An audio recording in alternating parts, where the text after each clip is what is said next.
బీరకాయ పచ్చడి మీరు ఎప్పుడైనా ఈ విధంగా ట్రై చేశారా? ట్రై చేయకపోతే ఒక్కసారి ఇలా ట్రై చేసి చూడండి. చాలా అంటే చాలా టేస్టీగా ఉంటుంది. ముందుగా ఒక బాండీ తీసుకొని పల్లీలు వేయించుకోవాలి. పల్లీలు వేగిన తర్వాతనే నువ్వులు యాడ్ చేసుకొని ఫ్రై చేసుకోవాలి. నువ్వులు, పల్లీలు వేయడం వల్ల ఈ పచ్చడి అనేది చాలా టేస్టీగా ఉంటుంది. నెక్స్ట్ బాండీలో ఆయిల్ వేసుకొని ధనియాలు అలాగే జీలకర్ర వేసి ఫ్రై చేసుకోవాలి. తర్వాత పచ్చిమిరపకాయ ముక్కల్ని యాడ్ చేసుకోవాలి. మీరు పచ్చిమిరపకాయలు వద్దు అనుకునే వాళ్ళు ఎండుమిర్చి కూడా వేసుకొని ఫ్రై చేసుకోవచ్చు. అలా అయినా పచ్చడి చాలా బాగుంటుంది. సో ఈ విధంగా పచ్చిమిరపకాయలు అనేవి ఫ్రై అయిపోయాయి కదా, అవి తీసి పక్కన పెట్టుకొని ఇప్పుడు కట్ చేసి పెట్టుకున్న బీరకాయ ముక్కల్ని యాడ్ చేసుకోవాలి. బీరకాయ ముక్కల్లో వాటర్ కంటెంట్ ఎక్కువగా ఉంటుంది.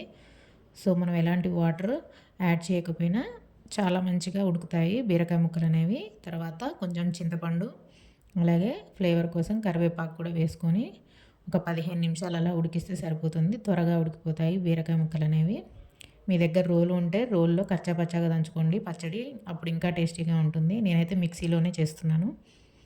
సో పల్లీలు, వెల్లుల్లి రెబ్బలు, నువ్వులు మిక్సీ పట్టుకోవాలి. తర్వాత పచ్చిమిరపకాయ ముక్కల్ని యాడ్ చేసుకున్నాను.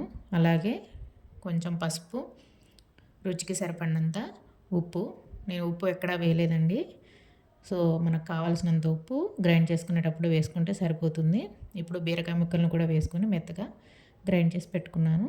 తర్వాత పోపు యాడ్ చేసుకుంటే ఎంతో టేస్టీగా ఉండే బీరకాయ పచ్చడి అనేది రెడీ అవుతుంది. ఒకసారి మీరు ఈ విధంగా ట్రై చేయండి. చపాతీలోకి, పూరీలోకి అలాగే రైస్లో కూడా చాలా టేస్టీగా ఉంటుంది. Thank you for watching.